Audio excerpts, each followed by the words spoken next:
Hi everyone, and thank you for joining this webinar presentation of TripAdvisor Plus.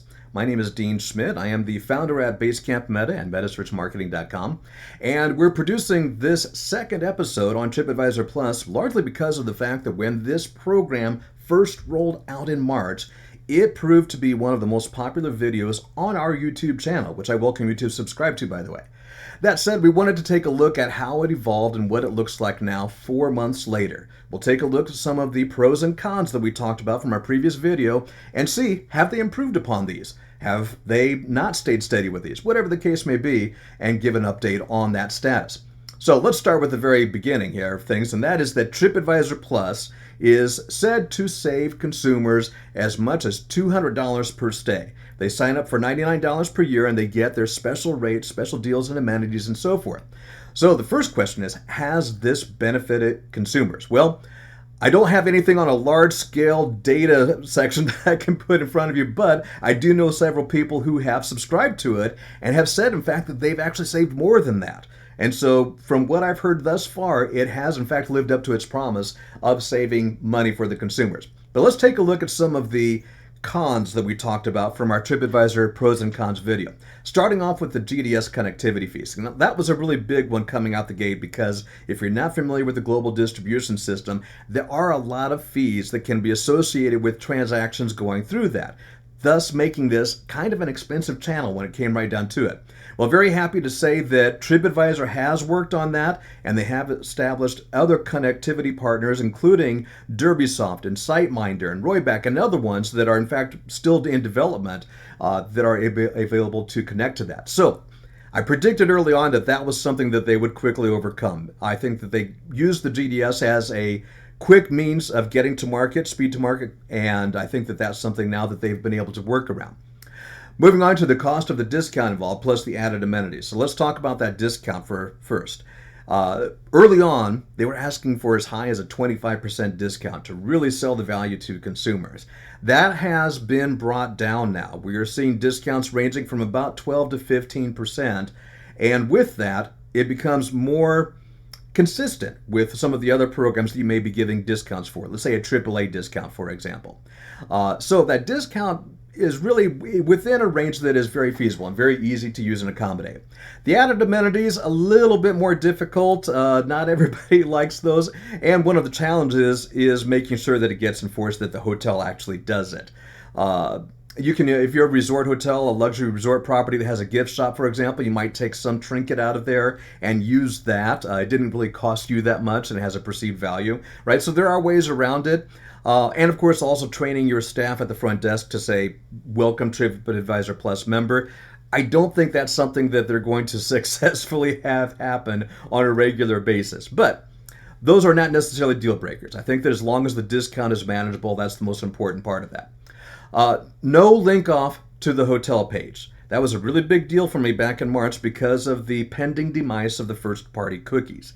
Well, Google has delayed that demise, so we've got a little bit more time now. That will become an issue eventually, so don't forget about that. But it's not as pending an issue as it was, so we've got a little more time. We still like first-party cookies, though, so we'll put that as a halfway fix kind of thing. Ripe for abuse by wholesalers. Early on when this came out, and you'll see it in my previous video, I'll actually talk about it here in just a moment as well, markets such as Miami had tons of hotels that seemingly were offering a TripAdvisor Plus rate. Well, where did they get that rate from if it didn't come from the hotel? Well, the answer is it came from wholesalers and bed banks. And so that was quickly being abused. Good news is they've reeled that in. And so we'll see examples here in just a moment of how they've improved upon that. And finally, though, shifting the consumer focus from best hotel to best deal. That is still a little bit of a pain point for me. And the reason I say that is TripAdvisor got its fame by being the site that you went to as a consumer to make sure, is this a good hotel? It's kind of the consumer reports of the hotel world, right? And now we're shifting that from, am I looking for the best hotel or am I looking for the best deal at a hotel? To some degree, they combine those because one thing that you will notice is you don't see a lot of two-star properties, or two-star guest-rated properties, I should say, in a TripAdvisor Plus program. Probably not ideally suited for them. And so it is fair to say that most of the ones participating are the better-rated hotels. Okay? All right, so let's return to one of the other details that was kind of a pain point when this first launched, and that was the fencing of the rates, or should I say the lack thereof. In the first window that you see here, this is an example from an incognito window showing my search results when I looked on TripAdvisor. Notice, no TripAdvisor Plus even mentioned. By way of comparison, when I enabled my cookies, now all of a sudden it is showing me that TripAdvisor Plus is a thing, but not showing me the rates. And then once I signed into my TripAdvisor account, and mind you, this is not subscribed to Plus, but it was a brand new TripAdvisor account that I created just for the sake of shopping around on here. So I had no history, no reviews that I've generated, no stays, no bookings, no nothing. And in this example, back in March when we pulled this up, look what you see. They're showing me what the rate is. So you had the crossed out rate and then showing you here's what the rate is. Naturally, that created a lot of tension and a lot of issues with rate parity agreements being violated because now we can see that rate right out there. That immediately resulted in the drawback of many hotels and participants because they knew they couldn't do that. So let's look at how that has evolved. First, starting with my incognito window and looking at these as they are ranked by best value. You'll notice that in this ranking by best value, TripAdvisor Plus is prominently featured on the very top of this. So that's something important to be aware of because, by the way, best value is the default search ranking in most cases when you're on TripAdvisor. By way of comparison, if I looked at Traveler ranked, again, I'm in incognito window, you'll notice that Traveler ranked has no TripAdvisor Plus coming up at the top of the list. Now, that can be good for you as a TripAdvisor Plus hotel because that's getting you to the top of the list where you otherwise may not have even showed up on there, right? So there are some advantages and disadvantages to that. Let's look by comparison now to what we see when cookies are enabled and we are signed in on TripAdvisor. By the way, I combined these two because they end up being the same. All right, so you'll see here that it's showing me the TripAdvisor Plus rate. It's showing me that crossed out rate there, which is basically the regular bar rate. In fact, you can compare with some of the other meta listings and points of sale on there. But it's showing me that there's a better rate that can be had. Okay, now here's a really important critical information. It doesn't show me what that rate is. In fact, even if I click on that, we'll go into this example using that top hotel as a listing, and we can see that, all right, here's that crossed out rate again. Here's the property listing, and then when I say I want to book it, nice pick. Members save $200 or more, but you've got to join now, right? So before it's going to show me that rate, it is telling me that, hey, you've got to sign up for this program to see the rate. By the way, the other thing I want to point out on this, you'll notice that if you have that TripAdvisor Plus rate in there, and that is what the consumer was clicking on and focusing on, all of the other meta-search point of sales are gone. We saw them on the map selection or on where we had the region on all the hotels in Miami. But when we get into the individual property listing, you'll notice that there are no other extended listings on there. So if you are running TripAdvisor Plus, keep in mind that's going to impact your TripAdvisor meta search campaigns as well. Not saying that's a bad thing necessarily, but just make sure you're aware of that so you don't wonder, hey, where'd my traffic go? Okay? One of the other things that I was concerned about when this program first rolled out was the fact that it was very saturated in the markets. I talked about that with respect to the wholesale rates here at the beginning. And this is a screenshot from my first presentation where we had 1, 2, 3, 4, 5, keep them going, 6, 7, 8, 9 pages of hotels offering a TripAdvisor Plus rate in the Miami market alone. All right, so that's a little bit oversaturated. That's a little bit overkill. As I mentioned earlier, they've pulled back on the use of those wholesaler rates, and that participation is a little bit more limited now. What that results in is something more like this. Miami hotels and places to stay. I filtered for just the hotels that would offer a TripAdvisor Plus, and it's one of 343 hotels. Now, don't misunderstand. That doesn't mean that only one hotel is participating.